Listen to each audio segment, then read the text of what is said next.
3 things you will learn in this episode: how to survive after devastating loss and rebuild your life, what grief actually does to your brain, body, and identity, and how to hold grief in one hand and live a life with intention, meaning, and joy. What do you get when you combine photography, storytelling, and a children's book author who asks, do butterflies make butter? You get Brandall Laughlin. Hi, Brandall. How are you? I'm so glad you are here. Hey, I'm really excited to get to talk with you today. Yes. Well, I've already told my listeners about you, so I'm just going to kick it back to you and let you share with us your story. I think it's an important story that people need to hear. Okay, great. The crux of it is I'm 54 years old, and I can think of two very distinct defining moments that have occurred in my life, both in my 40s. The first one, they're not in order, but the first one that comes to mind if somebody said, what is the moment that defined your life? It defines the before and the after in my life. And that is when I got a phone call from my second child. I have four sons, and I just answered the phone like I would any other time. It was a Sunday night, and I was eating pizza over at some friend's house, like I always ate at their home on Sunday nights. And phone rang, and I picked it up. He's, Mama, Walker has been in a wreck, and you need to come now. And I'm trying to process this. Walker is my youngest son, and it's bad. And so then he gave me enough direction to get to where he was. And so I flew out of the house and started that way. And it's not very far. I mean, it seemed like hundreds of miles, but partway, maybe a third of the way there, Harrison called me back and I answered again. And he says, Mama, Walker doesn't have a pulse. And that is when, the before and after, for sure, because you don't come back from that.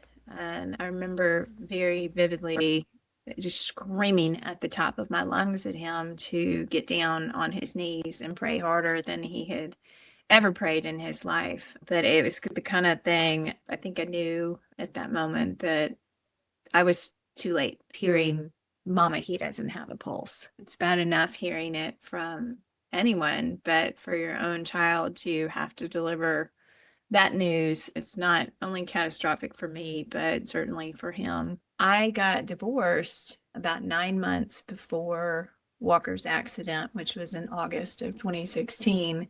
And I'd been married for 20 years. Again, thinking about when we were going to do this podcast, the point is to be your most authentic self. And there's parts of the story that are messy and ugly, and that my ex-husband probably wouldn't want me sharing. But then I thought that's the whole point of these kind of conversations, is being able to be transparent and hopefully reach somebody who is scared, if you will, of the same things or going through the same things and doesn't want the world to know and doesn't know how to move forward. But there was lots of discord. Things had started to sour. My life had been taking care of kids. There's 4 children in 5 years. And so I was momming. I took care of a household and took care of 4 kids and did all those things and had dinner on the table and got to soccer practice and all that good stuff. But I started to realize things were unraveling at one point when I had a knock at the door, and it was the postman, and they were delivering certified mail. It wasn't addressed to me, so I didn't open it. I never do, because it wasn't my mail.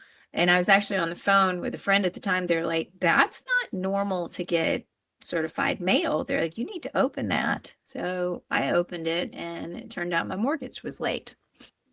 So that began an investigation, if you will. I turned into my own Nancy Drew, and I started doing some digging. And the more I dug, the more things I uncovered that were showing me that life was not what I thought it was. at all. He was in the financial business, had always been in banking and finance, and I'm an artist and numbers are not my thing.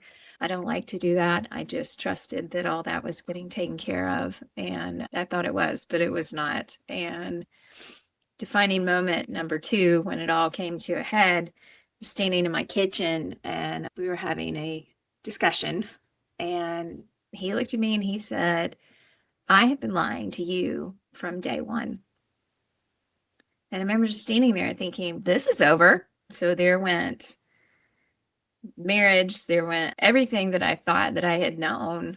It turned out I didn't. And he wasn't kidding when he said he had been lying from day one. That was 20 plus years from the time we had been dating, marriage, the whole thing had been a farce without going into just extraneous detail there. It just turned out that everything I thought I knew, I didn't. So as an adult, those are my two defining moments, but certainly the divorce did not take me out like losing my child did. They're two totally different things, but then you combine that into this crazy, wicked, perfect storm, because when Walker had his accident, I was just getting my feet back under me. I've got a routine. I'm taking care of the kids. I'm taking care of the house. I'm working. I'm doing all of the things. And then all of a sudden, mama, he doesn't have a pulse. So that brings me here. And it has been 2026 will be 10 years since Walker's accident. And like I said, when we first started talking, there's the before and the after. And it's literally like my life was severed in two, because everything changed in that moment. Every single thing. There is not one single aspect of my life that did not come out unscathed. Lots of awful things, but also a lot of positive things. And that's pretty hard to say for certainly any parent. Our greatest fear is losing one of our kids. And then when you wake up and you're that person, I'm that person that you see on the news or you read about in the newspaper, I'm certainly more compassionate and more empathetic, and I don't sweat the small stuff. When everybody's freaking out over just silly things, I'm like, it doesn't matter. All of that doesn't matter. And people are flipping out about, I just want to be with my people. I don't care what it is. I just want to spend time with my kids. So you begin to value experience over material things, have a house full of stuff. And at one time that was great. I had a beautifully decorated home and it seemed important at the time. But then after that accident, it just was a house full of stuff that I can't take with me. It's not going to do me any good. It is weighing me down. It is just weighing me down on top of additional weight that I was already carrying, grieving. The whole grief process, I'd lost grandparents that I was close to and that kind of thing. I still have both my mom and dad, but I didn't really have any real experience with grief, and clearly didn't have anybody around me really that did either. And there's certainly lots of people who have lost children, but I was really super did not want to talk to those other mamas that had lost kids. That was like, nope. That was going to mean that I was admitting to being in this horrible new club that I didn't want to be a part of. And if I had something in common with them, that meant I was one of them. One thing I definitely learned about grief is it can make you grossly irrational, and your thoughts don't necessarily make a lot of sense. But I didn't want to have that in common with anybody, because we all know people who have borne that burden and you don't want to be them. And as I said, like, I didn't have any experience with grief. I didn't have any experience with anxiety either. And I developed crippling, horrific anxiety. And I didn't really understand what was happening. These were full on panic attacks and hyperventilating and not being able to think clearly and not being able to function. And just, I could get out of the house, but like to get out of the county, I would have a total panic attack and have to go back home. My dad had triple bypass during that time, and I needed to get to Dallas, and that was a monumental task for me to get to Texas and back, because after you've lost a child, nothing really seems that irrational. But I thought, I can't be that far from my other kids. What if something happens to my other children and I'm all the way and I can't get back? I've already had the worst phone call of my life. I was too late to get to Walker that day. And so being away from the kids, that just piled on the top of each other, one thing after another. I couldn't make decisions. I would go to the grocery store. I used to shop for 6 days, big old family. I'd make my grocery list and plan 6 meals out and get everything I needed. And then all of a sudden I found I couldn't multitask to save my life. Literally, I could go to the grocery store and get a meal. I had friends that I would call if I was able to like plan out 2 meals. I'd be like, I got 2 meals today. And they knew that was a big deal. They knew that was amazing, because it was such a struggle just to go to the grocery. And I was like, why is this so hard? But at the same time, suddenly I don't need to go buy a lot of things that I bought specifically for Walker. He loved to take a bubble bath, and we went through gallons and gallons of bubble bath. And so every time I went to the store, I bought the biggest thing that I could find. And I was in that section one day, and I didn't need the bubble bath anymore. He ate popsicles 12 months a year, 365 days a year. I didn't need to buy popsicles anymore. But then, like I said, I couldn't make decisions. I remember one day I just needed to get some frozen French fries. Let's be honest, they're all potatoes. They're just shaped different. I stood there for easily 15 minutes, like having a conversation with myself and knowing that I should be able to make this decision, but that capability had left me. Why is it so hard to decide between a crinkle cut and a curly fry? But this was this new me that I was not familiar with, and I didn't know what to do with her. There's a great, giant, massive learning curve that came with not just the absence of my son. I've learned a lot about the chemical reactions that your brain goes through, that it's not just like in your head, like a lot of people think, that you're just not handling it well, or you're grieving too long, or grieving too hard, or grieving wrong, which of course I've learned that there's no wrong way to do that. But when you experience traumatic loss,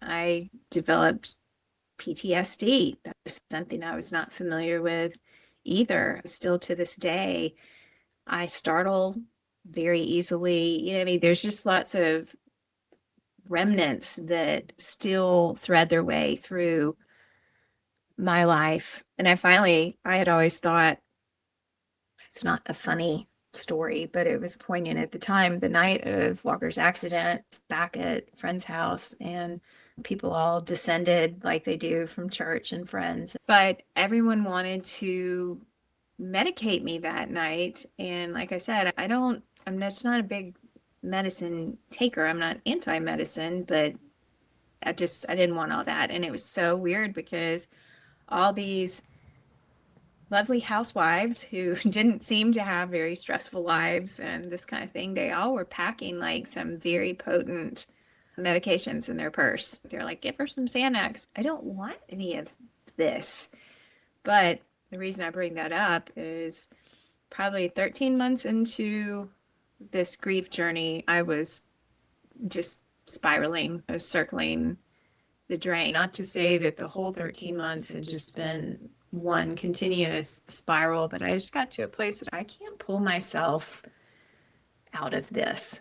I couldn't, and I remember it very vividly, because I was in my bedroom, and one of the things that I asked the funeral home for after the accident was a lock of Walker's hair. That was really important to me to have a little bit of his hair, and it was in a little Ziploc bag, and I kept it next to my bed because it's just another thing. I was just like, wanted to have anything I could as close to me as possible. And I had a dresser next to the bed, and I opened up the top drawer for something, and on top there was an envelope, and this envelope said Walker's first haircut.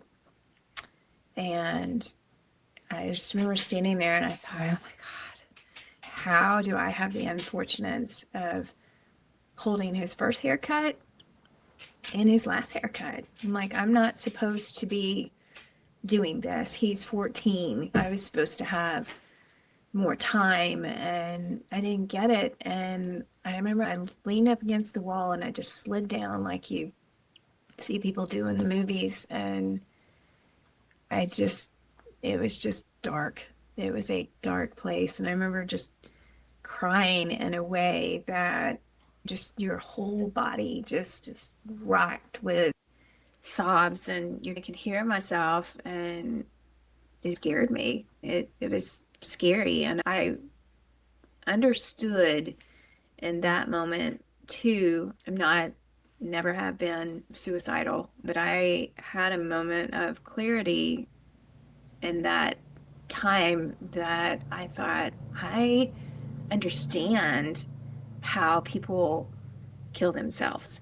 Because I remember thinking, if I knew I was going to feel this bad every day for the rest of my life, I don't think I would want to be alive, because it was so deep and dark and awful, even just in those few minutes that I experienced that. And that gave me a lot of clarity for people who have committed suicide or family members that have been left behind for that, because I think society is so quick to judge how selfish of that person to do this, and etc. Mental illness has such a stigma attached to it. That was the point that I called the doctor. I don't know if it's that day or the next day, and I've got to take something. I didn't want to get on any kind of antidepressant, anti-anxiety medication, but my life was in shambles. I couldn't function in the way that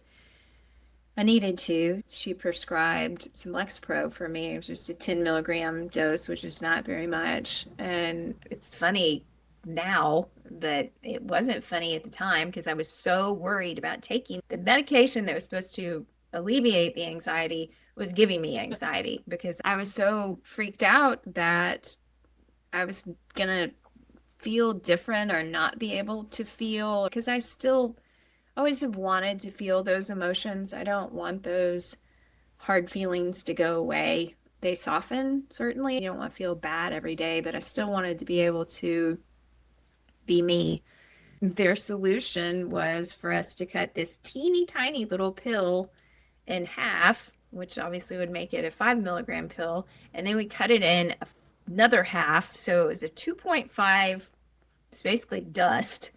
And I took that and I called, because like my heart is racing, all the things, and I got the nurse. I think I'm having a reaction to this medication. But once I finally got past that and built my way up, it has been a lifesaver for me. I'm a big advocate for that. Unfortunately, it was only one type that I had to take, and it has worked well for me, and it gave me a lot of my life back, where I could make decisions about French fries, and I could take care of my children properly. They, at the time of Walker's accident, they were 19, 18, 16, and like I said, Walker was 14, so not a lot of your momming changes with time. You still have to be present, and that was another really hard part of the whole grieving process, because I was in so much pain that I don't think I did a good job with my kids. I don't know what they would say. I'd be curious, but I was present. I think that I thought, because I was physically in the house, that was great. I don't think it was as great as I thought it was. And I have good kids, but the second one, the one that came on the wreck and made the phone call, he hit the skids hard. And he was already being a pretty typical teenager. When you have four, you end up with two middle children. And that second child was definitely the middle child. He had all of the earmarks of that, bright and gregarious and social and all of these things, but we pushed those limits. And yeah, he got in a good bit of trouble, some DUIs and things, and we ended up in rehab. And there's a really great program here. It's called Drug Court. He ended up on it because of alcohol, not drug related, but they take you through this program where you have to be accountable, and you have to go and give urine samples and go to meetings and AA meetings and just all these things. And it's over the course of about 5 years. And I've never been so grateful for a program in all my life, because if you had like a hot test when it was your time to go and give your sample, they'd send you to jail. Nobody wants to just go to jail. So it was a great system of accountability for him during years that were already pretty cantankerous, but it gave me some peace of mind that I was, God willing, wasn't going to go through losing another child, because he was just being reckless. And probably last year, he and I were having a conversation about that. He's 27 now, and I would just beg and be like, you can't do this to me. I can't go through this again. I will not survive. And he finally told me this year, he said, I didn't care. He's, I just did not care what happened to me.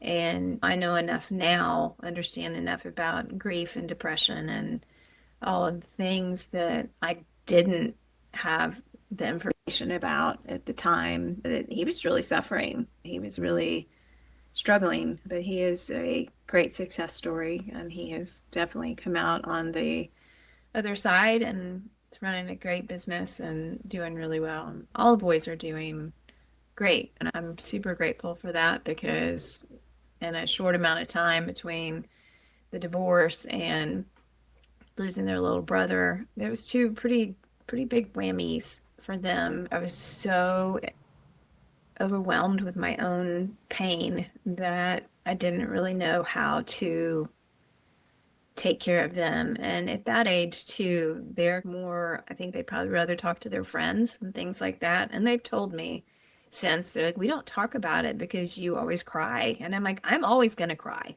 And that's just going to be the way that it is. So y'all need to get over that, because I don't want Walker's name to ever be a bad word in our house. I want everybody to be able to speak freely about him, because he was one of these kids that he lived the life of somebody who had 80 years in 14. It's total old soul. And when it was time for his service, there was over 3,000 people that came through there. I don't know 3,000 people, but he made an incredible impact on the world in a very short period of time. And circling back, that's something, I don't know if I ever would have known that had this accident not happened. I wouldn't have known how many people really considered him to be their best friend. And not just in that way that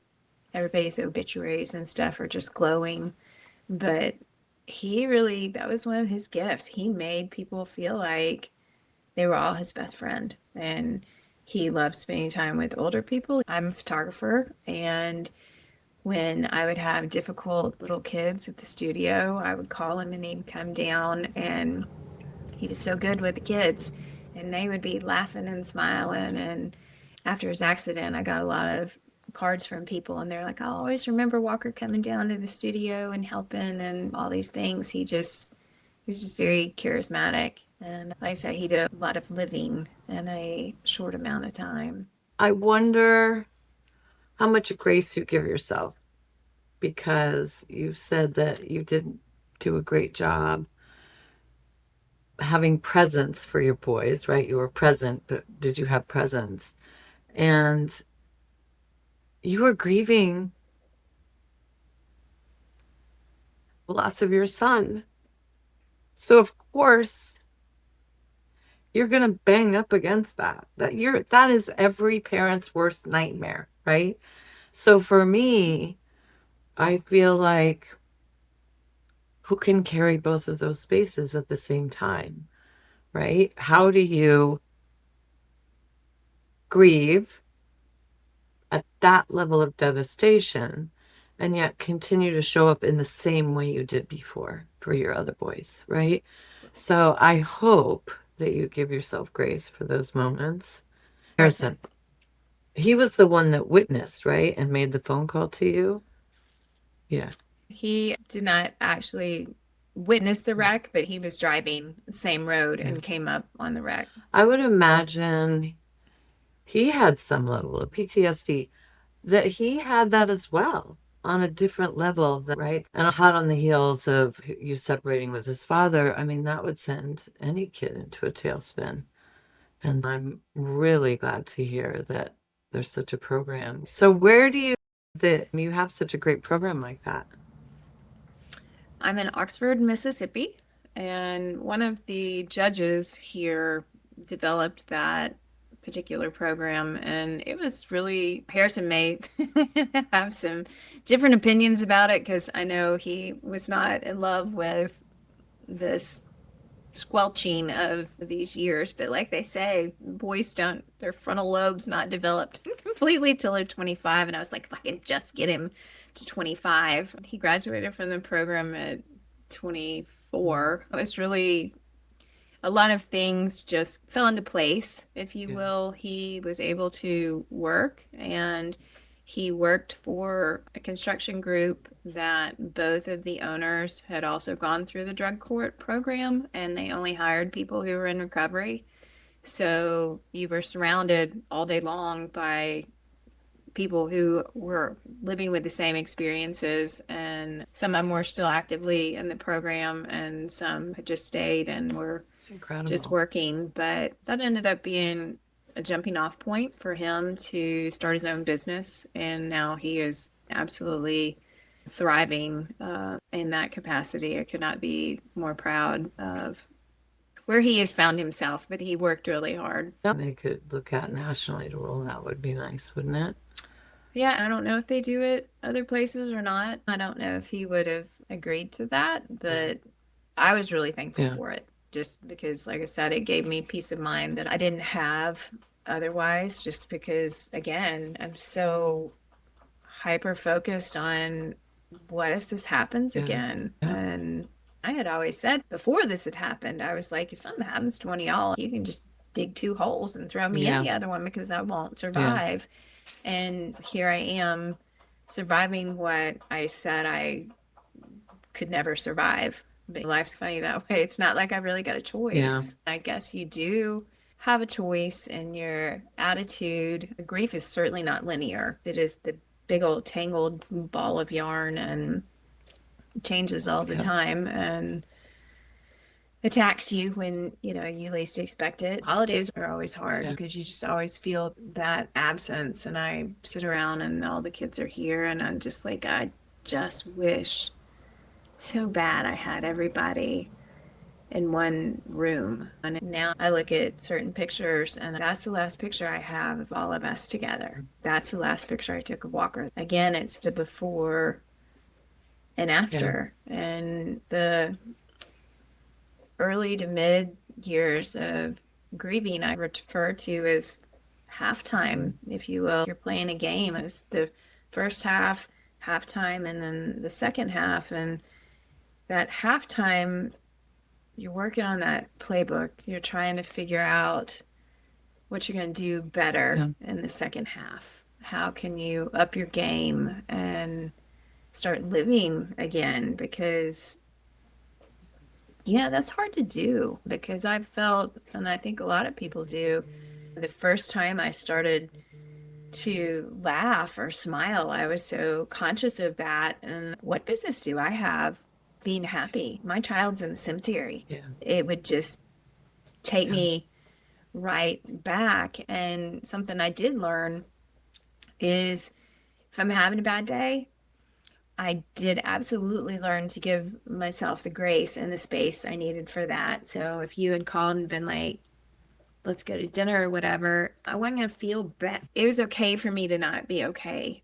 And it was also okay if somebody wanted to give me a hard time and try to make me feel bad about it, that was fine too. They can do that. But if I needed to just sit in my house and do nothing the entire day, that was okay. You'd be surprised. I had people like, she needs to get out of that house, and like literally telling you're grieving wrong or too long, or you shouldn't be going to the cemetery as much, or this or that. And like I said, I read at some point people talk about self-care all the time, and I think society thinks of that more as going to get a manicure, pedicure, massage, or these more frivolous kinds of self-care sorts of things. And they also think that self-care isn't doing anything, but when you look at self-care in terms of not just your physical well-being, but your mental well-being, you're not doing nothing when you're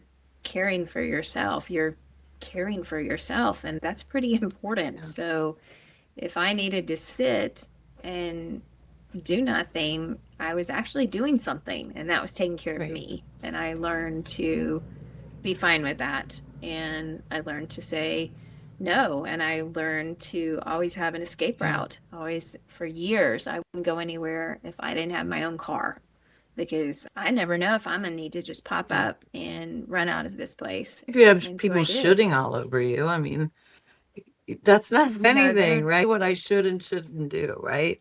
My healing is my process. And it is. And don't get me wrong, I had some absolutely phenomenally amazing people who walk this with me. But there are a few that I look back on that time and wow, just wow, that was not the best way to take care of me. And even, I hate to say it, but even my own parents, there's a disconnect there. I remember multiple times, like even not that long ago, my dad's called and I was looking at some pictures. He's, I just wish that you were that smiling girl again. Dad, she's gone. And I don't mean that in a morbid sense, but I'm never going to be the same. And I don't want to be the same. That would be an absolute travesty to me to experience what I have experienced, endured what I endure, lived through all of that, and to not allow that to change me would be wrong, and it would do a absolute injustice to Walker, because I don't want his life to be, and loss to be, in vain. Something good has to come out of something so terrible, and that's not something that anybody can tell you how to do it, but they do. And it's generally the people who haven't experienced what you've experienced. And certainly I find it's always been such a strange thing to me that every single person that you ever encounter is touched by grief. Every single one. No one is immune from loss in their life. So whether it's you've lost a friend, a sibling, a parent, a grandparent, a pet, whatever it is, everyone has experienced loss. And yet our society now is so ridiculously ill-equipped to handle grieving people. It just makes everybody so uncomfortable. They don't want you to talk about your child. It makes them uncomfortable. I'm like, how do you think I feel? How do you think it is the first time somebody asks you after you've buried your child, how many kids do you have? When you know you have 4, but your brain is struggling with, how do I answer that? I remember it was in the first 2 weeks after Walker's accident, there was something wrong with the washing machine, and I had to have a repairman come.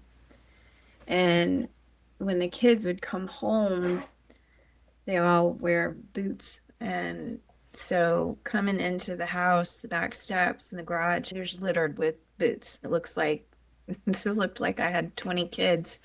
And I remember I opened the door and the repairman was like, wow, he's like, how many kids do you have? And I froze. I absolutely froze.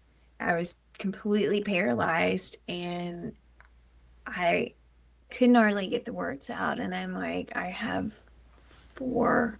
And then that inevitably always leads to the next question. People are like, oh, how old are they? And so then that starts, they're 19, they're 18, they're 16.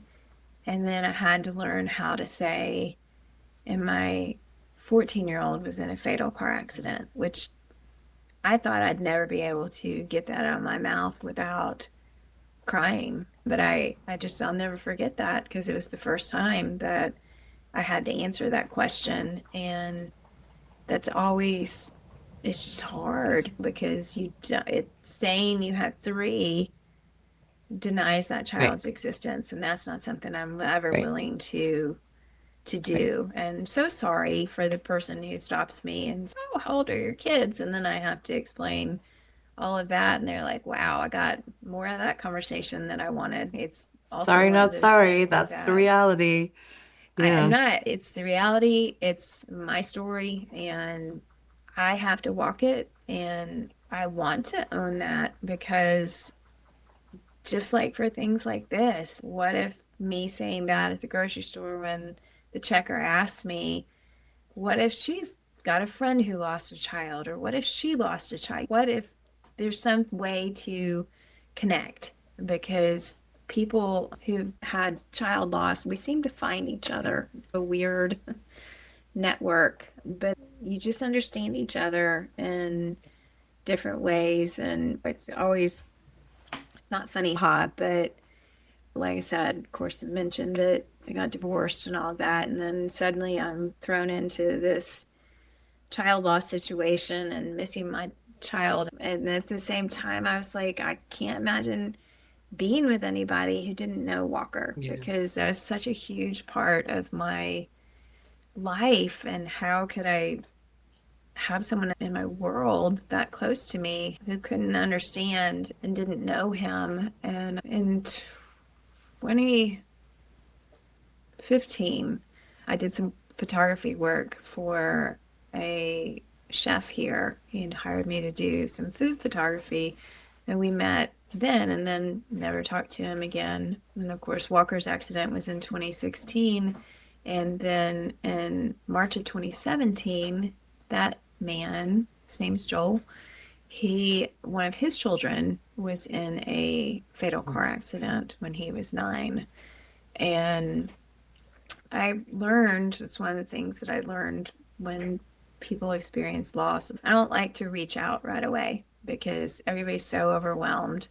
And that's when you get all the attention. To me, the calls and cards and things that I got later on meant a lot more because everybody's life goes back to normal. So I was waiting to reach out to him to, of course, express my condolences. And it was probably a month or two after he had lost his son. And I sat down late one night. I didn't even have his phone number. And I'm writing out this email to him. And it was so strange because right as I'm typing this, I got an email from him. Wow. And he was expressing in his email that he didn't know what to say at the time that I had lost Walker, but now I do. And he was so apologetic for not having reached out at the time. But I'd be like, I immediately email back. I'm like, I'm writing you an email right now.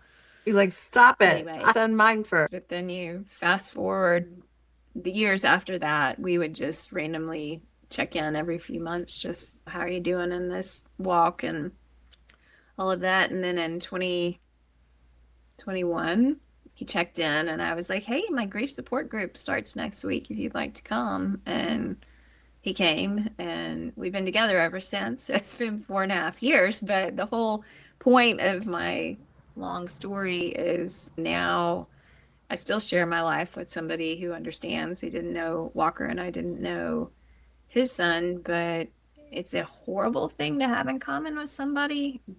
but it's also a real blessing when it is a bad day, when you don't have the words, when you just need that support, when you have those people who I don't have to explain anything. I can just be sad and nobody's trying to sing happy songs to a sad heart and make you feel like, oh, it's going to be okay. Everything's fine. I don't have to do that. And those people in my life have become so tremendously valuable to me. The ones that, again, just let me own my story and own that hurt and are not trying to just brush it away all the time. Because is every day a bad day? No, absolutely. Every day was a bad day in the beginning, but I'm nearly 10 years into this process now, and my good days certainly outweigh my bad days, but I live a lot more intentionally. That comes with making different choices about how I do things and how I spend my time and how I want things to look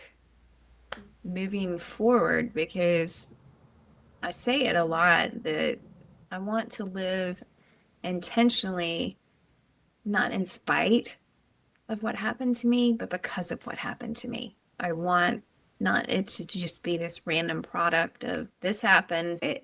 I wanted it to be a conscious decision that I made. And I'm sure I don't do it great every day, but I try really hard. I read one time, it was a pastor in Montana. He's written several books, and he had 4 children, and one of his daughters passed away from an asthma attack. And I had seen one of his posts one day. I had focused a lot on, it's been 500 days since Walker's accident. It's been 650 days, like, since. And instead, he flipped the narrative and he said, I am 250, whatever, I can't even think of a number. I told you I'm not a numbers person. 2,513 days closer to being reunited with his daughter. And instead of saying how long it's been, then to suddenly be like, wow, you know what? I'm that much closer to being reunited with Walker. Instead, I'm going closer instead of moving away. And I'm a spiritual person. I'm a Christian, so I do absolutely believe in the heaven and afterlife. And truly, that's one of the things that I couldn't get through this process, this experience, if I didn't 100% believe that I'm going to see my child again. You know, that I'm going to pop up through however clouds or however it works. And the first thing I may hear is, hi, Mama. You know, what took you so long? And that propels me forward, certainly. Well, I love the perspective. I think a lot of times it's about how you frame something, right? And that is a really beautiful perspective to have to propel you forward. And you may not do well, or you're not doing it great every day. One thing I can tell you for sure is that you're doing the best you can every day.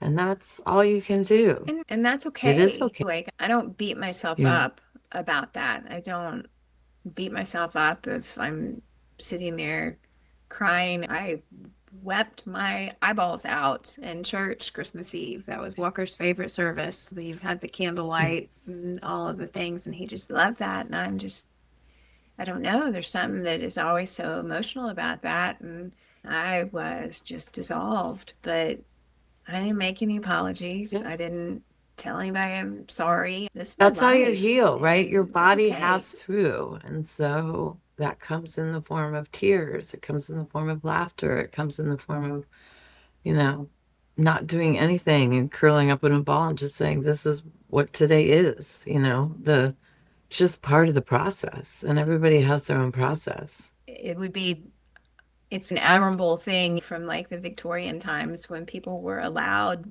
to wear black for a year, and you knew you had this outward sign to be more gentle with these particular people. And not that I want to wear black for however long, but I think history got some things right that we don't, because people, they're just so ready for you to go back to being you and normal and all this stuff, and it doesn't work like that. I think there needs to be time and there needs to be space for honoring what you're going through, right? I lost a brother when he was in his early to mid 20s. I think he was 24, maybe 25.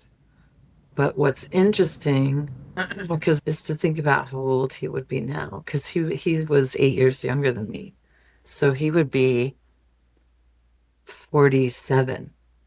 And because he was so young, I can't imagine. He will always be that age for me, right? And so I try to imagine, what would it look like? You know, would he have kids? Would he be married? One of the regrets I had when he died was that he didn't have any children. I was like, God, I just wish he had a kid so I could scoop him up and squeeze him all the time. But he was too young for all that.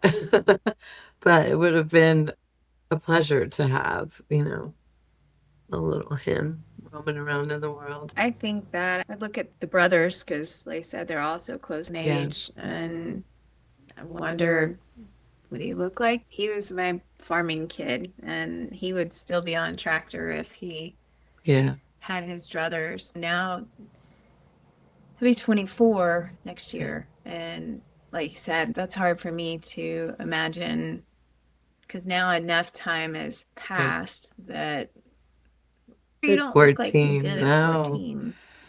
And I don't know, but everything would be different. It's hard. It's hard to wrap your mind around. And I will also say that my father did not handle it well, and he died shortly after. A couple of years, because he just went down a dark path and never came back from it. And he didn't kill himself on purpose, but he slowly but surely killed himself because he couldn't take it. And so he did everything he could to numb it.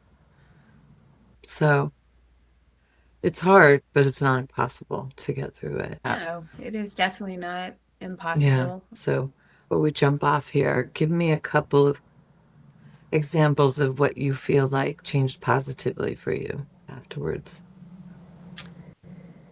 Like I've said, I'm certainly more compassionate and considerate and empathetic, and just slow down and appreciate things that you didn't appreciate as much before. And again, like, I'm just so grateful for time with my kids or my family, and it's not about what are we doing, what are we eating, where are we going. It's just present, being present. And I think that's something that in this rush world these days, people don't take enough time to be present. I've tried to turn some of this, I don't know if it was as much intention or just the way things fell into place, but I guess it's been 7 or 8 years now. I have co-facilitated a grief support group, and it's not just for child loss, it's for all loss. It's called Grief Share. It's a great program. And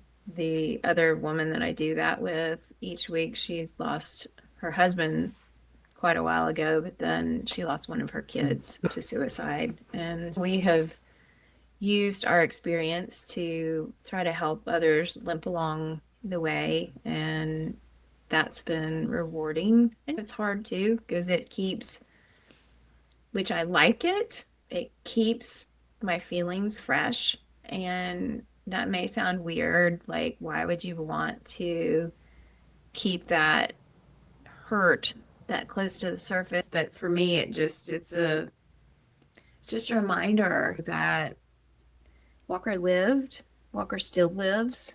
And something that always drives me crazy is when people are like, oh, I loved that kid. And I still love that kid.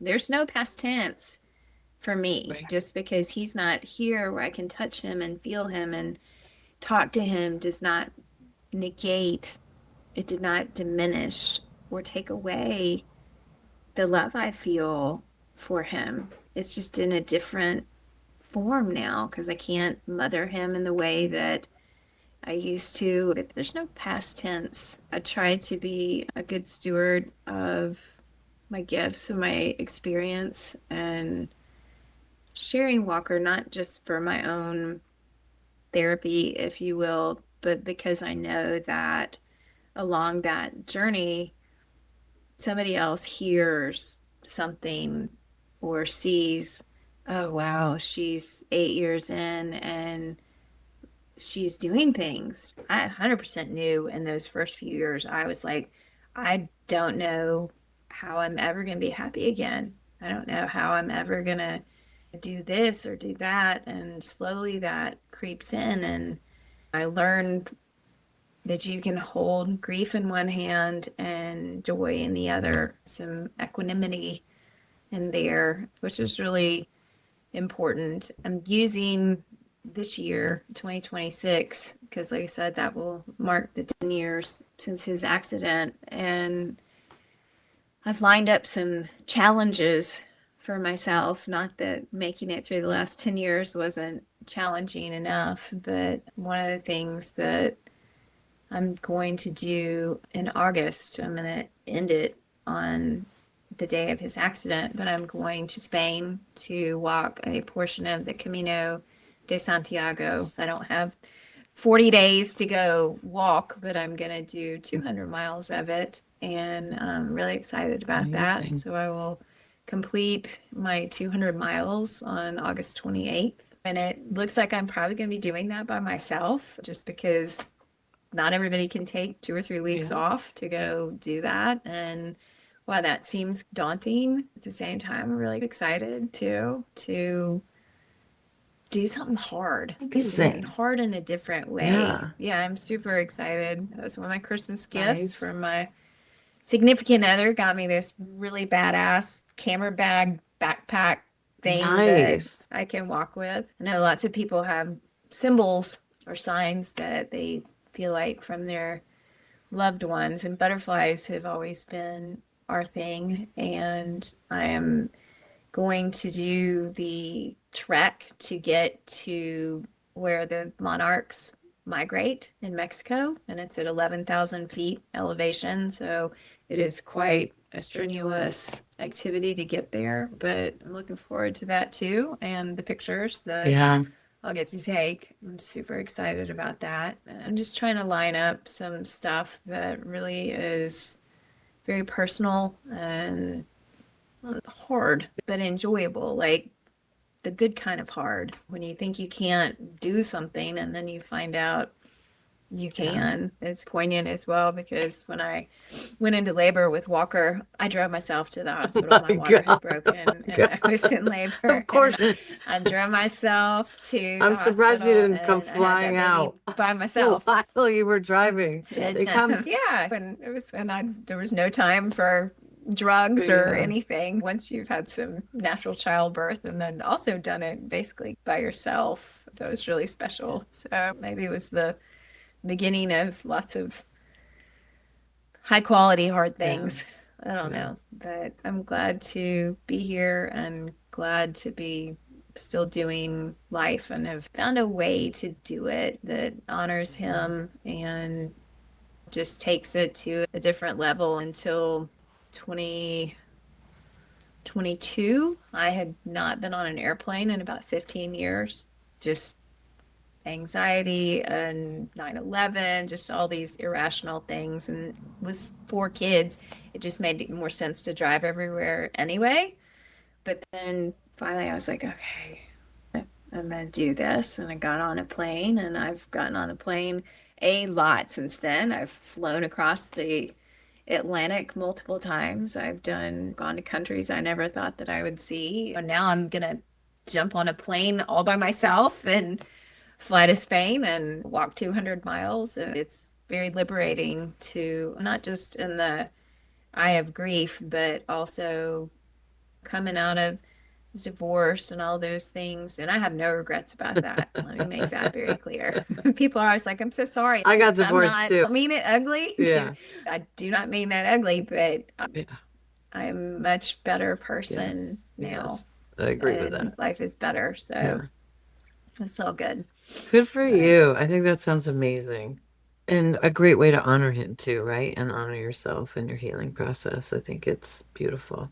Yeah, maybe we can talk about it again after I get back. Yes. All right. So I always ask my guests this question if they have one or two tidbits of advice or that they think are maybe crucial to your healing or whatever that they might pass on to someone who's listening. First of all, and as we've noted, I would absolutely want somebody to understand that you can't grieve wrong, that you're not going crazy, even though it feels like that. There will be people who will tell you that you're going crazy and lots of terrible negative things, but that however you need to do this journey is the right way, barring anything that is physically harmful or that kind of thing. Of course, with substance abuse and stuff like that, like we said, if you need to be curled up in the bed and doing nothing, the next year I started training for a half marathon, and I ran a half marathon 9 months after Walker's accident. You just find different things that you can plug in with and do, but to do you and do it authentically and do it unapologetically. Yeah. If that means you go to the cemetery 10 times a day or you never go back or whatever you have to do, it's your journey. And allowing other people to tell you how to do it is the most catastrophic thing you can do, in my opinion, is to listen to all those other voices and people who think they know better. And even with other friends I have that have lost children, I'm like, we're all doing it differently. There are similarities. Certainly, we all share the same pain, but I have one friend who she has stayed so busy. Every second is filled with something, and I would have lost my mind. I sat in my house in silence for hours and hours, and I'd look up and 8 hours had gone by. Yeah. That was what I needed. I needed that. Yeah, because I struggled with why is the world still going? Why are you all still And doing things in the world? Like, don't you know what just happened? Like, that was my thing. Like, I was pissed. and it very much felt Yeah. like that because everybody else's lives go back to normal and mine never did. And it's different, just like you said about your brother being 24 years old. Well, he's out of the house. Where he was at that stage in life is a lot different. Like Walker being 14, I was still driving him to school. I was still making a lunch every day. I was still arguing with him about getting homework done and doing all his laundry. And every aspect of my day changed, like instantly, while like not negating any feelings my parents would have, but they're in Dallas. Their day-to-day life did not change in the way that mine They did. don't know what it's like they to lose a saw- child either.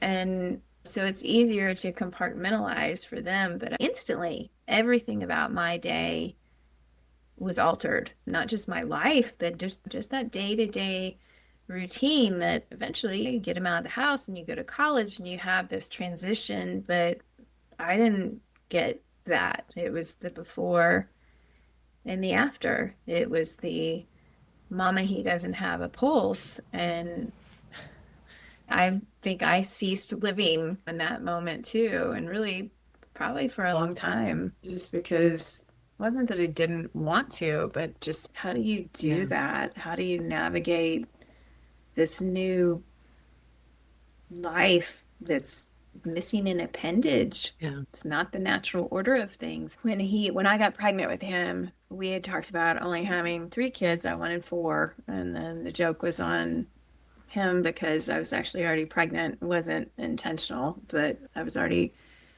pregnant. And I remember the second that I looked at that pregnancy test, when I finished saying, "Oh my God, oh my God, oh my God," and then I had this overwhelming sense that this pregnancy and this child was a gift. And that word just kept permeating my thoughts. And I also had this overwhelming sense that from that very moment that I was not going to have him as long as I had my other kids. I couldn't explain it, and it was too horrible to like say out loud. We're not going to sit here and have a glass of wine and be like, hey, you know what? I just have this really weird feeling. I'm not superstitious, but you still don't want to like Speak it. I don't want to manifest that. But it was an overriding feeling that never went away. When we would get to a birthday, I was like, yes, we made it. When we got through a really bad fever, okay. And I was always hyper aware as the years went by. And I didn't focus on it, but it was always just that weird, I'll call it intuition, but I don't know a better word for it. But it was there. And I remember thinking that day that I got that phone call, I was like, I was right. I was right. I knew Amazing.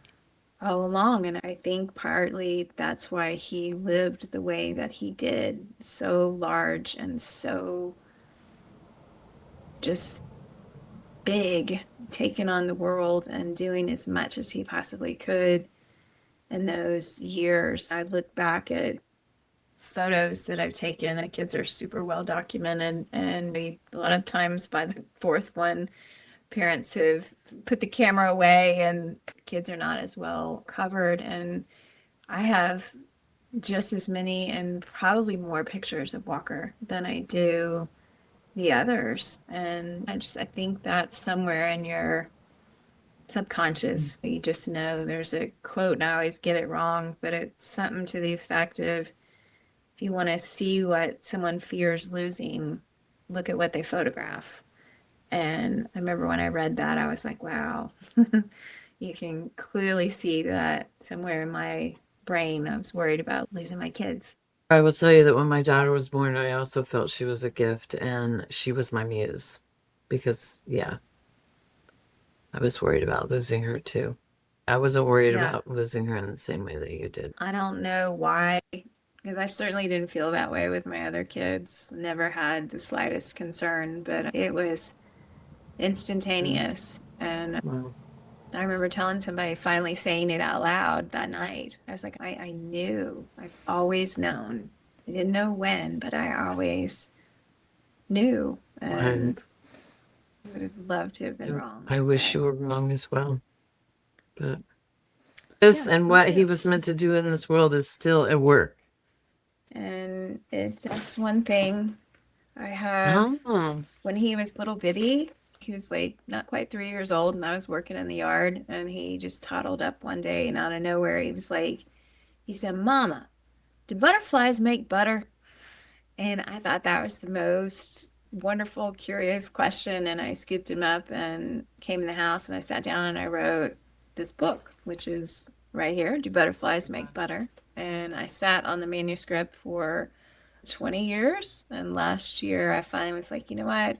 I'm going to do it. And in addition to being a photographer, I'm an artist. And so I sat down and illustrated it and got it published. And so I've been pushing this all year, but I think I mentioned that Walker was my farming kid. And so it's been great because he inspired I love this that. children's book. But on each page in the book, there's a little green tractor for the kids to find. I don't know if you can see, like, Oh, yeah. I right love there in it. the Oh my back. God. Wow.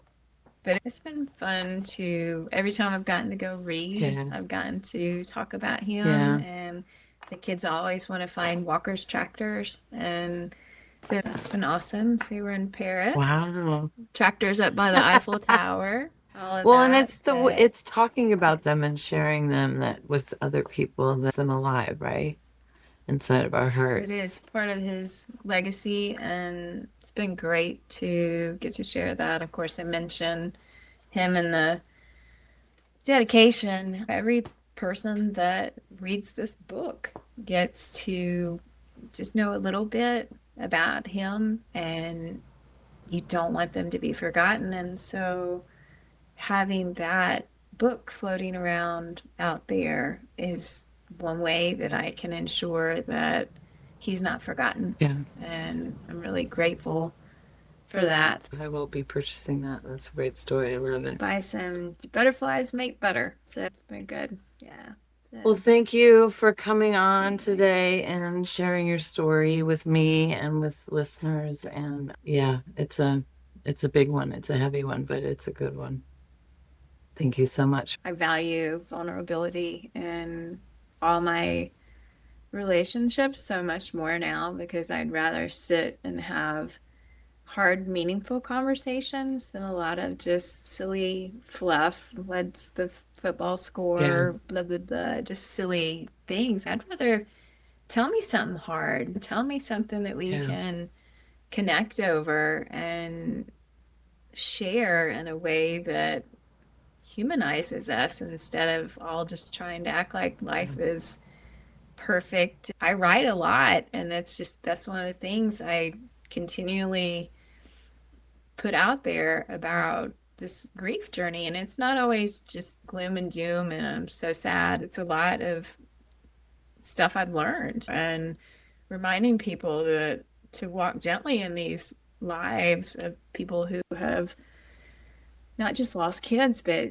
any losses. Because if it hits right with one person, if one person reads something in that and they connect with that and it helps them feel seen or understood, then that's worth it. That's 100% worth it. I totally agree with that. I think that one of my big things is hoping that at some point, I share my own story, and I have a lot of stories that still need to be unfolded, but to help people understand that nobody's promised time, and that these moments are precious, and the material things that we think are important to us, you prioritize differently when you understand that this too will end. And I think a lot of us think we're going to live forever. Teenagers think they're invincible. We have one precious life, and what are you going to do with it? And how are you going to spend your time? And what are you going to prioritize? Those become very important. And so, I think it's an important message that hopefully clicks in with people over time. Hope so. Well, thank you again. I hope you have a beautiful rest of your day. I really appreciate your time. Thanks. No, I'm thankful to have been here and had conversation, and hopefully people are still listening when they're done. You heard her. You better be listening.